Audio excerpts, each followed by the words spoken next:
having provided us with two explanations for Rashi's inclusion of the statement Al Avonoteim Shel Yisrael, a statement that, on the surface at least, was unnecessary, the Rebbe now proceeds to provide us with a third insight built upon a combination of the Mashkon thesis and the collective sin explanation for the destruction of the two Batei HaMikdash. Before looking at the Rebbe's third insight, a short digression into the distinction between history, and in particular Jewish history, and the cousin of Jewish history, Historia. History, meaning inquiry, is the discovery, collection, organization, and presentation of information about past events. It deals in facts with a subjective overlay.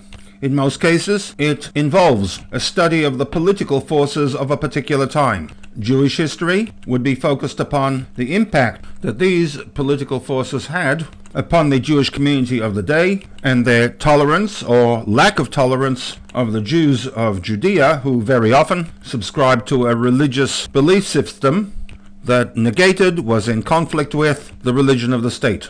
As, for example, the growth of the Persian Macedonian Empire under Alexander the Great. Similarly, the study of the Roman Empire is pertinent to our understanding of the transition away from a religion built around the centrality of the sacrificial cult, the Korban, to one of Halacha and Talmudic Judaism of today. In the 600s, we have the rise of the Caliphate and the introduction of Islam into the Middle East and Northern Africa, including Spain, which ultimately morphed into the Ottoman Empire, which certainly had an impact on modern-day Israel. History attempts to answer the what question, and as such, on a very simplistic level, we can place history, and in particular Jewish history, into the sciences.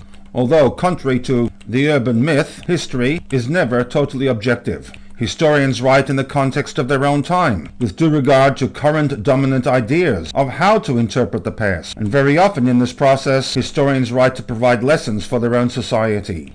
All history is contemporary history. In other words, the way we look at past events through the prism of our own worldview and its biases. History's cousin is the philosophy of history. Its concern is the significance, if any, of human history.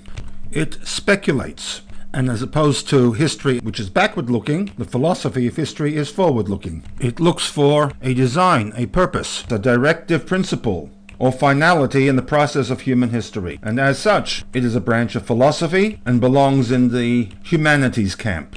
And therefore, when, for example, the Gemara in Yuma poses the question, Mikdash Rishon Mipnei Ma Charav, why was it that the first Bet HaMikdash was destroyed?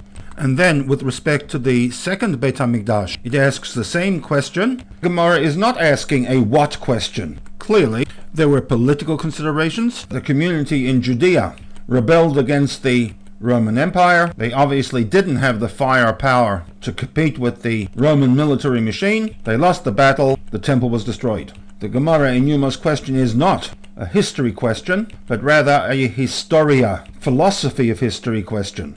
The why question. And the why question is always predicated on a particular context. In this case, one which is based upon a belief in the interaction between a God and the world in general, and Bnei Israel in particular. And I would read the Gemara not as two individual questions, but rather the first a rhetorical question, whereby with the destruction of Bet HaMikdash number 1, there was a public desecration of 3 cardinal sins that were fundamental to the religious and communal health of the community: Avodah Zarah, idolatry, and a rejection of monotheism; Gilu Arayot, a breakdown of the moral code and the family unit; and Shfichut Damim, murder, denial of the sanctity of life. And on this basis, it could be argued that the destruction of Bet HaMikdash could be justified on account of a total breakdown of the covenantal agreement between HaKadosh Baruch Hu and his people. What is less clear, reflected in the second question, is the reason why God destroyed Bet HaMikdash number 2, in light of the fact that Shehayu Oskim B'Torah of a mitzvot